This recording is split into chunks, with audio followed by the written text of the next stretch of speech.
next 36 years until they make the next Top Gun, because every time I hear it now, Tanya, just like, I guess you were on vacation last week here, so you skipped out on several good things. That's okay.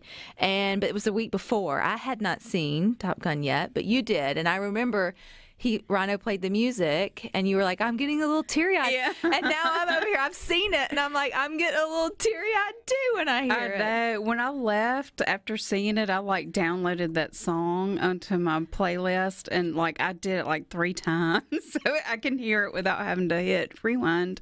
This is the first movie that, and I know there are some, and at this point now it's kind of gotten so popular, people will start to roll their eyes at it just for the simple fact that it's kind of gotten obnoxious how much people enjoy the movie. But very few, scattered through reviews of just not my cup of tea. And you find if it wasn't their cup of tea, it's because they didn't have a connection to the original. And so if you went into it with no connection to the original at all, or kind of just halfway, I can see where you're like, it was good, but you just don't get the totality. Yeah. To me, it was kind of a love letter for the fans, Yeah. And while I was gone, the Critics' Choice Association gave it the seal of distinction, which is a big honor. Only maybe a handful of films get that every year. So that speaks volumes. And it's still on top. Yes. It's got some big competition this weekend. Jurassic World Dominion was released last night. And so it's going to be really interesting. I really am not so sure that it's going to knock Top Gun out. It should, but you've got so many people going back to see Top Gun again. They just want to go back and see it one more time in the theater. Yeah, because you just really need to, So we'll see. I wouldn't be surprised if they're pretty neck and neck. I heard where Chris Pratt had mentioned that this is the last Jurassic World in the in that particular trilogy. So what's the have I missed? I know one. Have I missed 3? Are there 3? Yeah, well, the first, there's the Jurassic World trilogy, and then now you've got, Jurassic Park, and then now you've got the Jurassic World, and this is the third. So it's 2 distinct, I guess, casts, same kind of storyline. Yeah, they definitely same. Yeah, it builds off of the very first movie. But this one, what's really cool about it is, you've got the newer cast like Chris Pratt, but they've also brought in what they're calling the legacy cast. So the main actors from the first one are back, and you've got Sam Neill, Jeff Goldblum, and Laura Dern, who in my book. Great.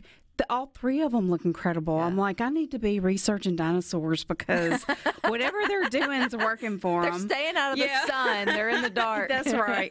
Hanging out in caves and stuff. But this one, I did see it last night, and it's a lot of fun. I felt like it's kind of like what we were just talking about with Top Gun. I felt like this was a nice little love letter to the fans. So people that have been with the series from the beginning are really going to enjoy it. I think it's a satisfying ending, and they really can just wrap it in a bow and be done. But they gave us a whole lot of new stuff, new characters, new dinosaurs. So it's very possible that they could keep it going. And I'm sure it depends on what happens. Yeah.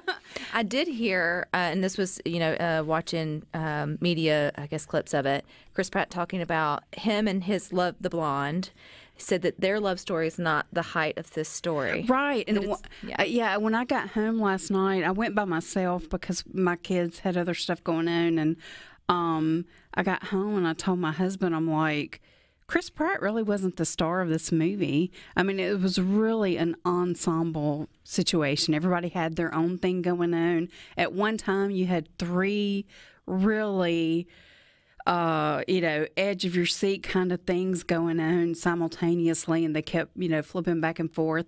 The special effects are just incredible. They've always been good. They really have held up, but only get better, But in this one, you've got, in the last one, the island was kind of destroyed where the dinosaurs lived, and so now they're living among people. Which is never a good thing. No, never a good thing. And so they're trying to figure out how people are trying to figure out how to live with dinosaurs, and dinosaurs are trying to figure out how to live with people. So, you can fill in the blanks. Crazy now. But of course, you've got your mad scientist who, has this greedy plan that threatens human life, human extinction. And so the legacy cast and the new cast have to join forces to try to save humanity. But, there's a couple of breakout stars. There's an actress named DeWanda Wise who plays kind of a rogue pilot. And she's kind of helping the bad guys unknowingly. She's just flying cargo. She really doesn't know what they're doing. But once she figures it out, she joins the good guys. To me, I felt like she was kind of the breakout star for this movie. And there's some rumors out there that if it does continue, that we may see her as the lead. So it'll be interesting to see how all that pans out. But yeah, Laura Dern is just so incredible. Bryce Dallas Howard, a lot of girl power in this movie. No weak women. It was very much women were there fighting just as hard as the guys. And I just thought it was a lot of fun. But, it did have its scary moments, as they always do. But I still don't think anything is scarier than the very first one. No. So, to me, there were some young kids in the theater, and I didn't hear any of them scream or get upset. I really think, I believe it is PG-13, but I really think kids can handle it.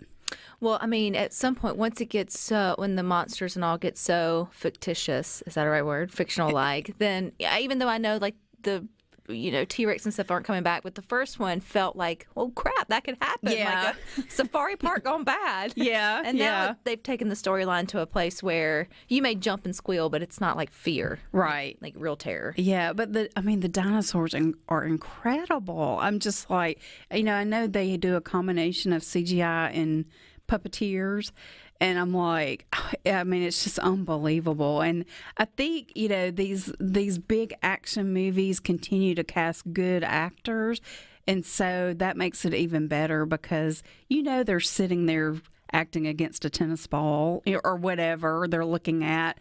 But they do it so well, Is there anything else that's competing with them? Well, that's really the only big theatrical release this weekend. But if you want to stream, I know we've got some kind of nasty weather. Next week on the 13th, Jennifer Lopez has a documentary that's going to stream on Netflix called Halftime. And it's just kind of following her. And I thought I would talk about it a little bit just because, she's kind of so, she's A-list. And it's always interesting to me when somebody like that kind of opens up their life and their world, and that's what she's doing. And it shows her following her before the halftime performance at the Super Bowl, and the good and the bad that came with that. I was about to say, I heard there's a little drama. Yeah, there's some drama, and the thing about it is, you look at her and you're like, what does she not have? I mean, she's got it all, and she's met so many career milestones. But another thing that kind of didn't go right for her was the movie Hustler. Everybody said she was going to get an Oscar for that, or at least nominated, and that didn't happen. And so you just see these different events in her life where she was so close but didn't quite get what she wanted. And so you kind of see a vulnerable side where maybe she doesn't have everything she wants. Well, that camera on her slide in was really close, and we almost got a lot of what we didn't want in the halftime show. I know. It's like, I remember that performance thinking, I just couldn't believe what I had seen. You and a bunch of other people. I know the last time you were here, you were talking about the Rescue Rangers movie is also streaming. I think it's on Netflix. Yeah. And it's adorable. And so that actually has spurred my daughters have fallen in love with the original Rescue Rangers cartoon that their dad and I grew up watching. And so we have been on a binge of all the Rescue Ranger stuff. So I'll say if you were a fan of that as a kid, you'll enjoy watching that with your grandchildren or children or whatever it may be. It wasn't like 2 thumbs up But I mean, Yeah. it's cute for what it is. Yeah, it's something fun that you can watch with your kids. Absolutely. And who knows, you may get them into something that they would have never otherwise had access to, which is going back in time and watching the other ones. So, all right.